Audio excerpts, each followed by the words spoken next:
ওই যে কথায় আছে না, যে যাইবার চায় তার যাইবার দাও।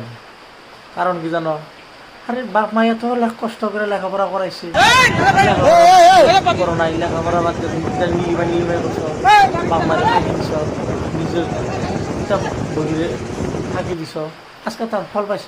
যদি তুমি ভালো করে লেখাপড়া করতা তাহলে তুমি আর ভালো রেজাল্ট তো ভালো ফল পাইতে। আজকে তো তোমার এই ব্রিজে তুমি জাপ দেওয়া মরার কোনো দান্দা হইতো না, এতো কি? সেই জন্যে এগুলো দান্দা সব সারি দিয়ে বাচ্চা যায় ভালো করে লেখাপড়া করো গা, বুঝছো? ভালো করে লেখাপড়া করে আগামীতে পরীক্ষা দাও, ভালো রেজাল্ট করো, বাপ মায়ের শান্তি দাও, বুঝছো? বাপ মায়ের অনেক কষ্ট করে তোমাকে লেখাপড়া করা পেরেছে, কিন্তু তোমরা তো লেখাপড়া করো নাই, তোমরা কিন্তু লেখাপড়া ফাঁকি দিচ্ছ, নিলিমাই করছো। সেই জন্যই কি জানি তোমার রেজাল্ট খারাপ হয়েছে। এইখানে দান্দা একদম বাদ দাও, বিলকুল বাদ দাও, বাদ দিয়ে ভালো হয়ে যাও, বুঝছো? ওখান যেমনি সারা বিশ্বের মানুষের জানাইলে তুমি যে তুমি এইচএস এক্সাম দিচ্ছিলে, রেজাল্ট খারাপ করছো।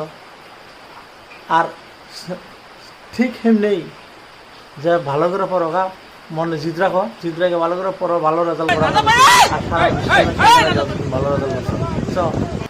বয়স অনাই অহনো বহুত কিছু করবার বাকি আছে, বুঝছো? ভালো করে লেখাপড়া করো বাচ্চা জেনে, এমনি মনে থানে খুব দান্দাবাদ দাও।